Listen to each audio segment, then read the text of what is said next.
বাংলাদেশ বেতার খুলনা।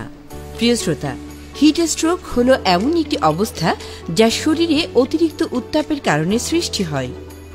এটি সাধারণত উচ্চ তাপমাত্রায় দীর্ঘক্ষণ থাকলে বা অতিরিক্ত কায়িক পরিশ্রমের কারণে হয়ে থাকে। গরমকালে অতিরিক্ত তাপমাত্রা হিট স্ট্রোকের অন্যতম প্রধান কারণ। হিট স্ট্রোকের লক্ষণসমূহ: প্রচুর ঘাম, শরীরে অতিরিক্ত তাপমাত্রা, মাথা ব্যথা ও মাথা ঘোরানো, পেশিতে ব্যথা, চেতনা হারানো। হিট স্ট্রোকের প্রতিরোধ: পর্যাপ্ত পানি ও তরল খাবার খাওয়া, বাইরে কম বের হওয়া, বাইরে বের হলে ছাতা ব্যবহার করা, প্রতিদিন কমপক্ষে একবার গোসল করা, পাতলা সুতির কাপড় পরিধান করা। হিট স্ট্রোক হলে করণীয়: হিট স্ট্রোকের লক্ষণ দেখা দেওয়ার সাথে সাথে ব্যক্তিকে দ্রুত তাপ থেকে সরিয়ে শীতল ছায়াযুক্ত স্থানে নিয়ে যেতে হবে।